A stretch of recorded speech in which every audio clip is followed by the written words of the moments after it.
belajar siswa tentang bentuk-bentuk bangun datar dalam pembelajaran matematika melalui penggunaan alat peraga di kelas 3 SDN Manding Daya 1.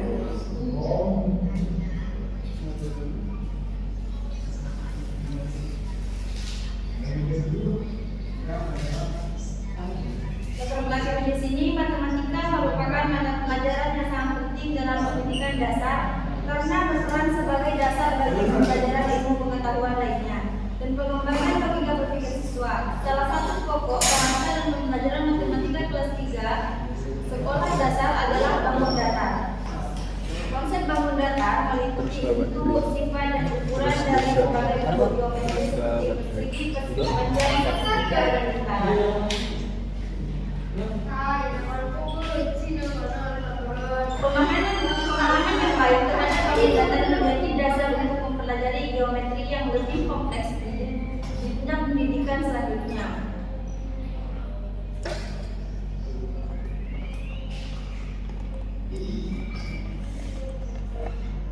Namun, berdasarkan hasil pengamatan awal yang dilakukan oleh penelitian saya di kelas 3 SD, ditemukan bahwa pemahaman siswa terhadap materi bangun datar masih tergolong rendah. Hal ini terlihat dari nilai rata-rata hasil ulangan harian yang belum mencapai kriteria ketuntasan minimal, serta rendahnya partisipasi siswa saat proses pembelajaran berlangsung. Nah, penggunaan alat peraga sebagai media pembelajaran dapat menjadi solusi untuk mengatasi permasalahan tersebut. Alat peraga di sini membantu siswa dalam memahami konsep abstrak melalui visualisasi konkret dengan menggunakan alat peraga. Siswa dapat mengamati, meraba, dan memanipulasi bentuk bangun datar secara langsung. Rumusan masalahnya di sini, penggunaan alat peraga dapat meningkatkan hasil belajar siswa kelas 3 SD dalam memahami bentuk-bentuk bangun datar.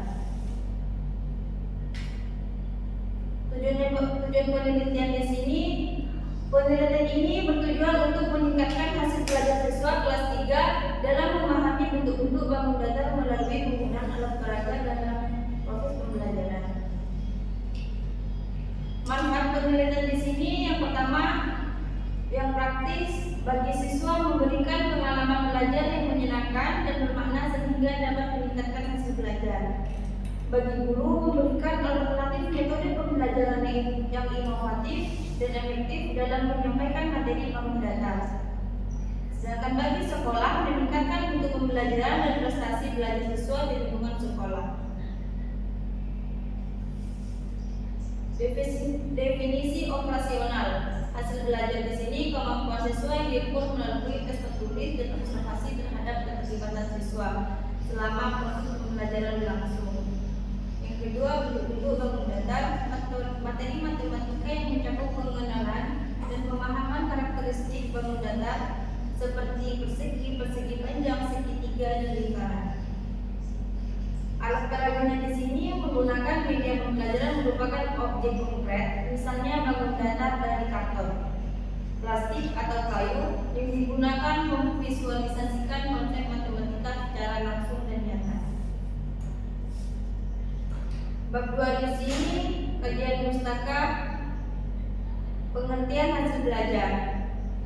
Ujian 2009 hasil belajar adalah perubahan perilaku yang mencakup pengetahuan, keterampilan, dan sikap sebagai hasil dari pengalaman belajar.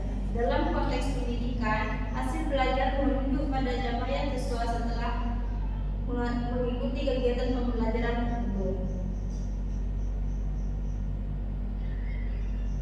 Hasil belajar yang baik menunjukkan bahwa siswa telah berhasil memahami dan menguasai materi yang diajarkan.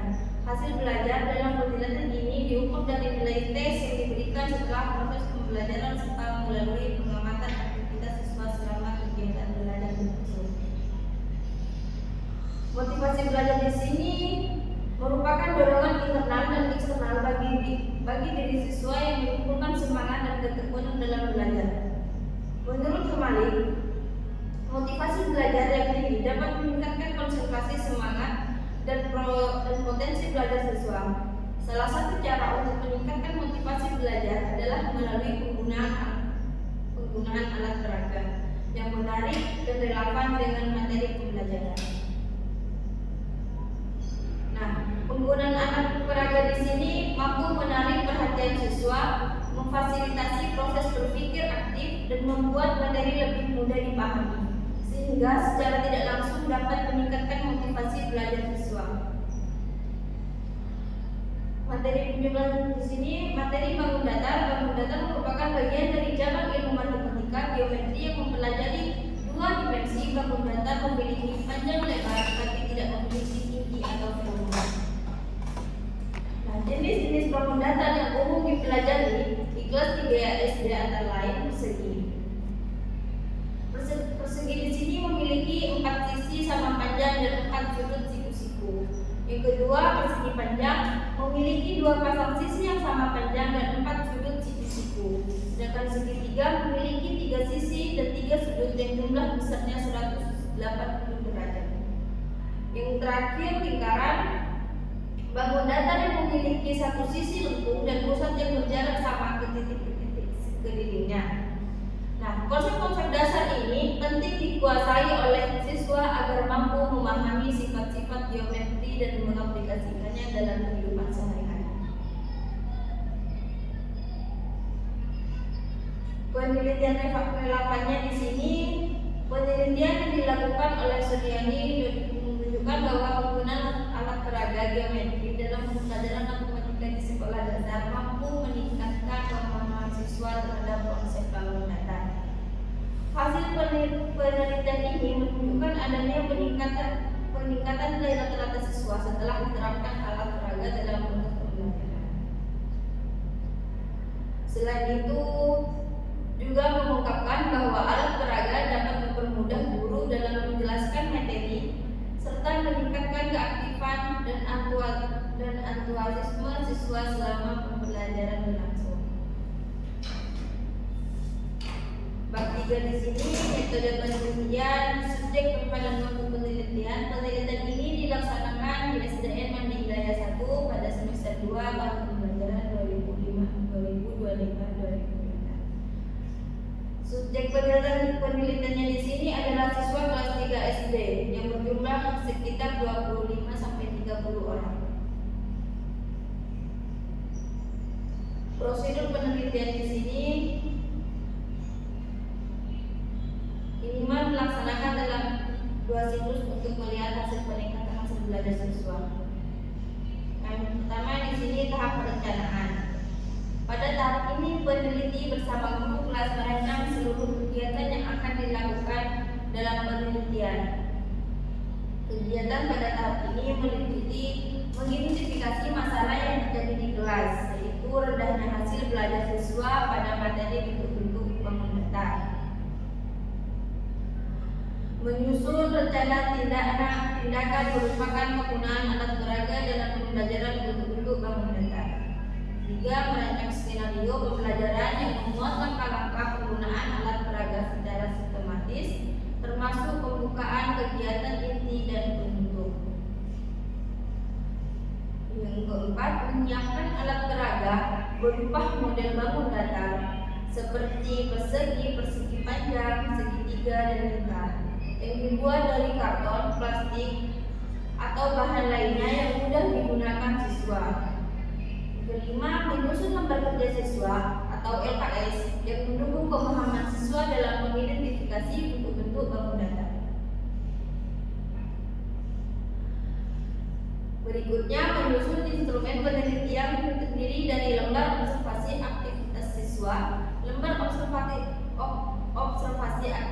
aktivitas guru, dan tes hasil belajar siswa yang akan digunakan untuk mengukur keberhasilan tindakan.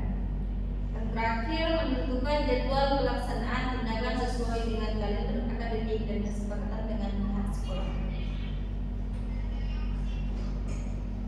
Tahap pelaksanaannya ini pada tahap ini tindakan dilaksanakan sesuai dengan rencana yang telah disusun pada tahap perencanaan.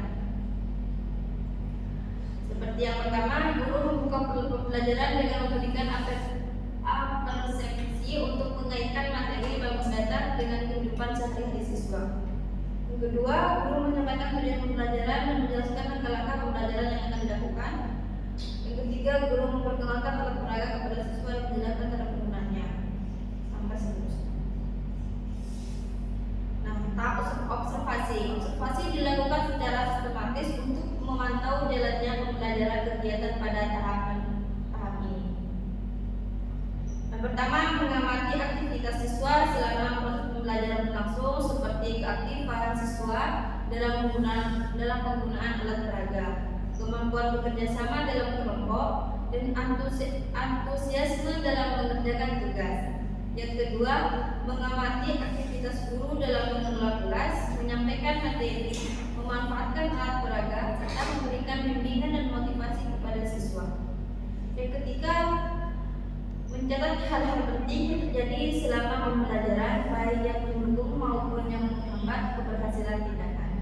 Yang terakhir, mengumpulkan data hasil belajar siswa melalui tes yang telah disusun untuk setiap siklusnya. Yang terakhir, tahap refleksi. Tahap refleksi di sini dilakukan setelah tindakan dan observasi pada setiap siklus sesuai siklus selesai dilaksanakan. Yang pertama, menganalisis hasil pengamatan terhadap aktivitas siswa dan guru selama proses pembelajaran berlangsung. Yang kedua, menganalisis hasil tes siswa untuk mengetahui tingkat keberhasilan tingkatan yang telah dilakukan. Yang ketiga, mengidentifikasi kelemahan-kelemahan yang masih terjadi dalam pelaksanaan tindakan baik dari segi penggunaan alat peraga, pengelolaan kelas maupun pemahaman siswa. Yang keempat, merumuskan rencana perbaikan yang akan diterapkan pada siklus berikutnya seperti pemahaman variasi alat peraga, penggunaan metode pembelajaran yang lebih menarik, atau pemberian motivasi belajar yang lebih intensif.